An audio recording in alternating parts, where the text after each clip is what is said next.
Madame, monsieur, bonsoir et merci de votre fidélité à notre chaîne. Voici les titres du journal. Grande mobilisation pour le recensement général de la population et de l'habitat. C'est dans un peu plus de 2 mois.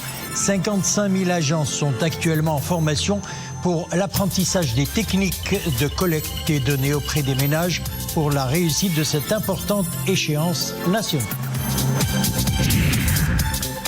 Petite escapade dans les montagnes du Moyen Atlas. Nous poserons pied à Amras, petit village à quelques kilomètres d'Azrou, connu pour son climat tempéré et ses nombreuses activités récréatives. Forêts, vallées et lacs transforment le site en une destination touristique des plus appréciées par les amoureux de la nature. Et puis l'association Zirieb clôt sa saison musicale avec un spectacle de tarab qui plonge le public dans une époque marquant les beaux jours de la chanson marocaine et arabe, avec des œuvres musicales où la poésie enlace la mélodie. Le ministre des Affaires étrangères de la coopération africaine des Marocains résidant à l'étranger, Nasser Bourita, a rencontré aujourd'hui à Rabat la représentante spéciale par intérim du secrétaire général des Nations Unies en Libye, qui effectue une visite de travail qui entre dans le cadre de la coordination et de consultation engagée constamment entre le Royaume du Maroc et les Nations Unies. Nasser Bourita n'a pas manqué de souligner que sur haute instruction de Sa Majesté le Roi, toutes les actions menées par le Maroc dans le cadre du dossier libyen s'effectuent en coordination avec les Nations Unies. Nous reviendrons plus en détail sur cette visite dans nos prochaines éditions. Le recensement général de la population et de l'habitat, c'est dans un peu plus de 2 mois. D'importantes ressources humaines et logistiques sont mobilisées pour la réussite de cette importante échéance nationale. 55 000 personnes sélectionnées ont démarré une formation pour l'apprentissage des techniques de collecte des données auprès des ménages. La formation des participants étant un facteur déterminant pour la réussite du recensement. Khadija Zaroual, Ali Ayad, Zakaria Mouqimbillah. Ils sont 215 superviseurs centraux et régionaux et formateurs provinciaux du Haut-Commissariat au Plan à suivre cette formation sur les techniques du recensement général de la population. À l'Institut national des statistiques et de l'économie appliquée de Rabat, ils sont initiés à l'utilisation d'une application informatique sur tablette dédiée à la collecte des informations lors du prochain recensement. On va s'intéresser surtout sur l'application informatique, comment faire la géolocalisation et l'actualisation des travaux cartographiques pour la zone de travail des agents recenseurs, et puis sur la méthode de collecte qui est digitalisée, il se fera directement sur les tablettes. Cette étape de formation présentielle est une étape importante qui vient après plusieurs étapes précédentes, de la cartographie jusqu'au choix des participants et d'une formation en distanciel. La collecte des informations à l'aide de l'outil informatique permettra de bien contrôler les réponses, de les sauvegarder et de les envoyer directement au serveur central au niveau du HCP. Encadrés par 24 responsables, ces superviseurs du prochain recensement national prennent aussi connaissance des nouveautés de cette opération d'envergure.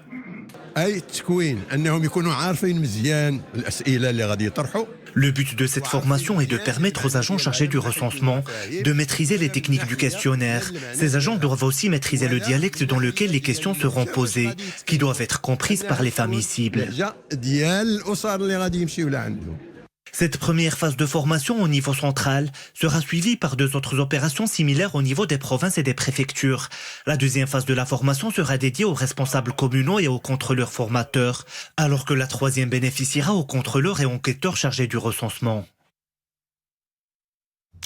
À l'international, les bombardements israéliens sur la ville de Gaza se sont intensifiés ces dernières 24 heures.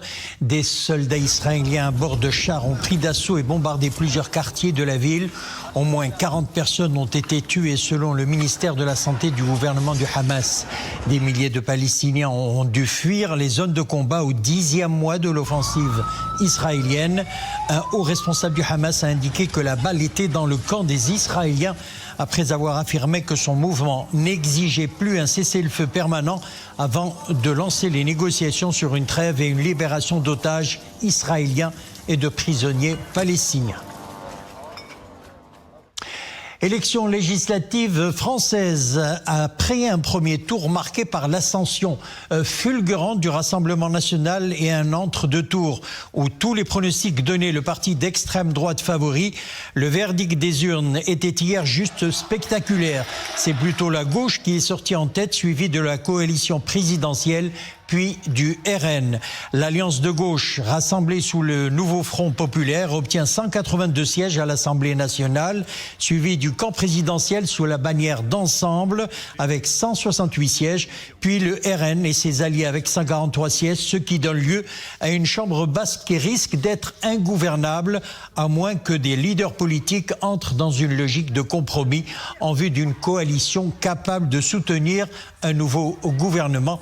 Et comme le veut la tradition républicaine, le Premier ministre Gabriel Attal a présenté aujourd'hui la démission de son gouvernement au président de la République. Celui-ci lui a demandé de rester aux commandes dans le contexte actuel des Jeux olympiques. Premier ouragan de la saison dans l'Atlantique après avoir laissé au moins 7 morts sur son passage dans les Caraïbes et au Venezuela.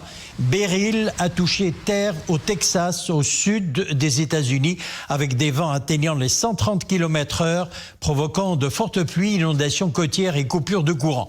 Ce matin à l'aube, quelques 250 000 habitants étaient privés d'électricité. Beryl doit se déplacer vers l'est du Texas aujourd'hui avant de continuer sa route vers le Mississippi et l'Ohio demain, mardi et après-demain.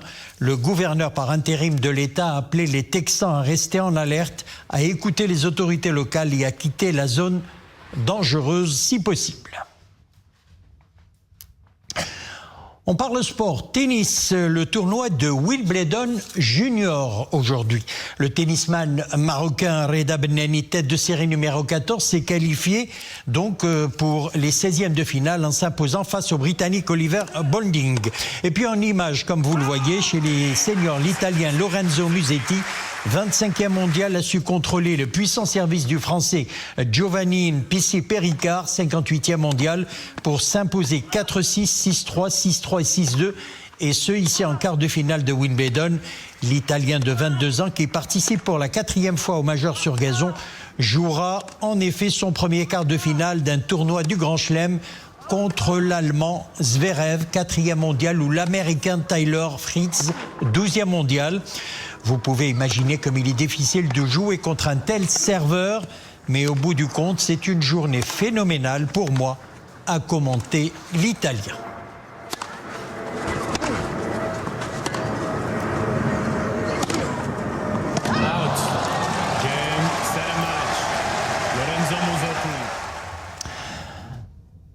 Retour au Maroc à l'heure des vacances d'été. Certains estivants préfèrent s'offrir une échappée naturelle au beau milieu de la montagne, à Amrès, à une vingtaine de kilomètres de la ville d'Azrou. Le cadre est idéal pour couler des jours paisibles où seule la symphonie de la nature s'entend à qui sait prêter l'oreille au murmure de la faune et de la flore. Reportage Ahmed Fadeli, récit Zakaria Mokinbillah.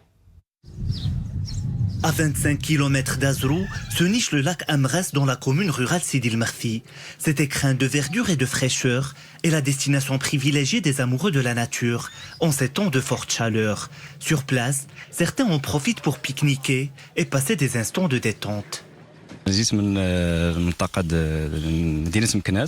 viens de Meknes où la température est élevée ces derniers jours. J'ai participé au trail de Ain Louh et j'ai fait une halte ici. Je suis impressionné par la biodiversité du lac. Il y a une très bonne ambiance. Les habitants sont accueillants. Le climat est agréable et le lac est rafraîchissant. Tortues, poissons, plantes et faune sauvage, autant d'atouts qui font du lac un site prisé par les vacanciers. Si l'endroit est souvent investi par les pêcheurs, en cette période estivale, ce sont les familles ou les groupes d'amis qui s'y rendent le plus. Il y a de beaux paysages. J'aime la biodiversité du lac et les poissons.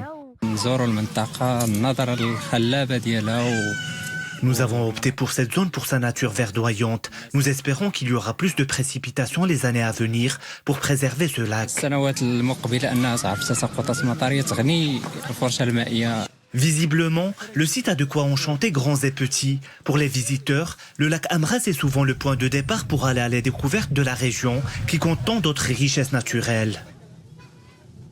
Le Moyen Atlas, qui est connu pour donc sa fraîcheur en cette période de début d'été, connaîtra d'ailleurs dès demain une montée du mercure qui pourrait atteindre les 30 degrés. C'est ce qu'indique la Direction générale de la météorologie, qui annonce une hausse également des températures sur plusieurs autres régions du royaume.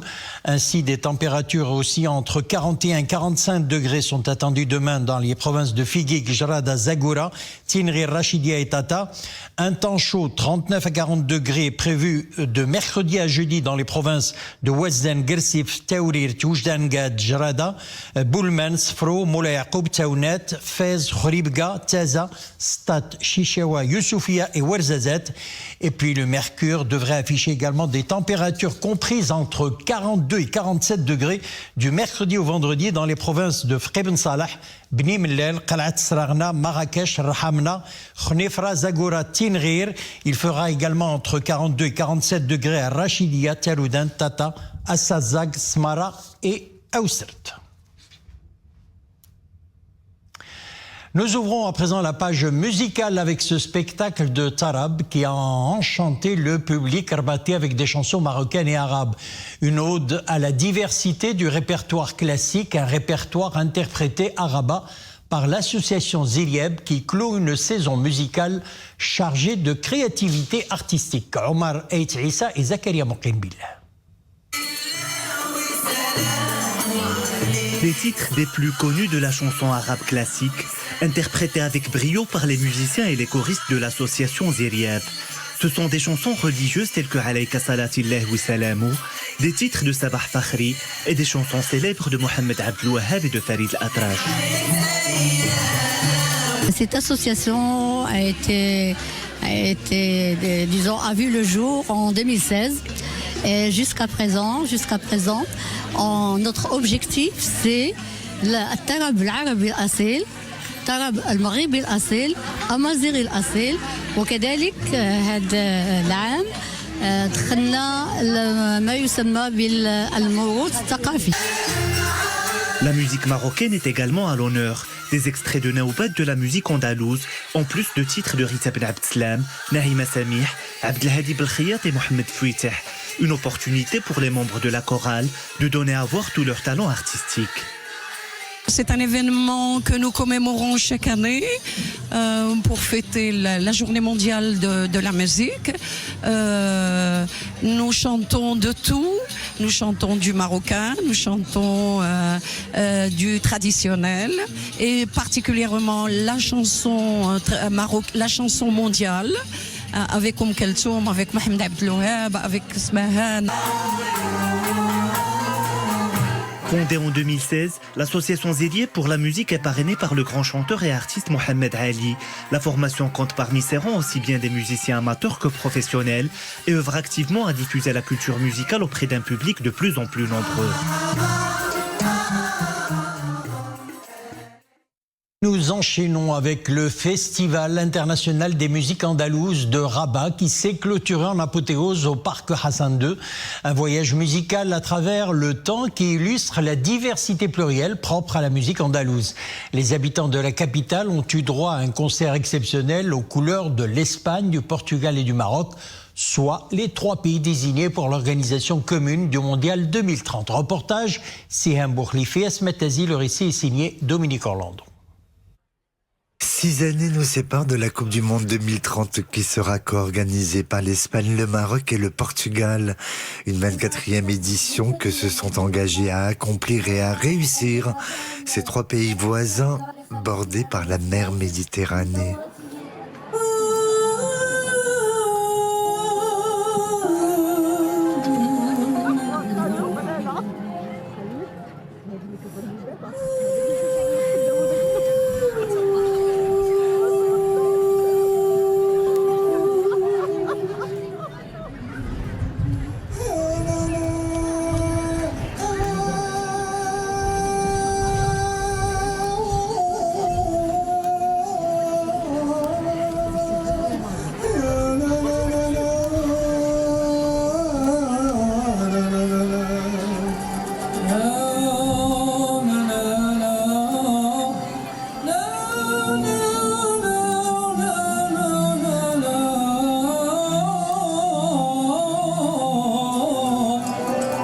À voir tous ces artistes venus d'Espagne, du Portugal et du Maroc réunis dans la capitale autour de ce répertoire commun qu'est la musique andalouse authentique.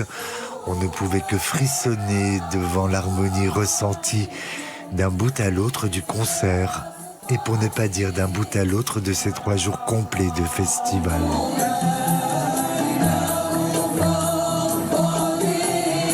Nous venons de la Catalogne, de l'Espagne, et nous faisons des musiques un peu Andalousie et avec autres influences. Aujourd'hui sera une grande soirée. It's our first time in Morocco and we will perform with all the musicians tonight with the Spanish. C'est notre toute première au Maroc et nous sommes ravis. Avec nos amis musiciens espagnols et marocains, nous allons vous présenter une version toute neuve du Black Boat, immortalisée par la grande Amalia Rodriguez.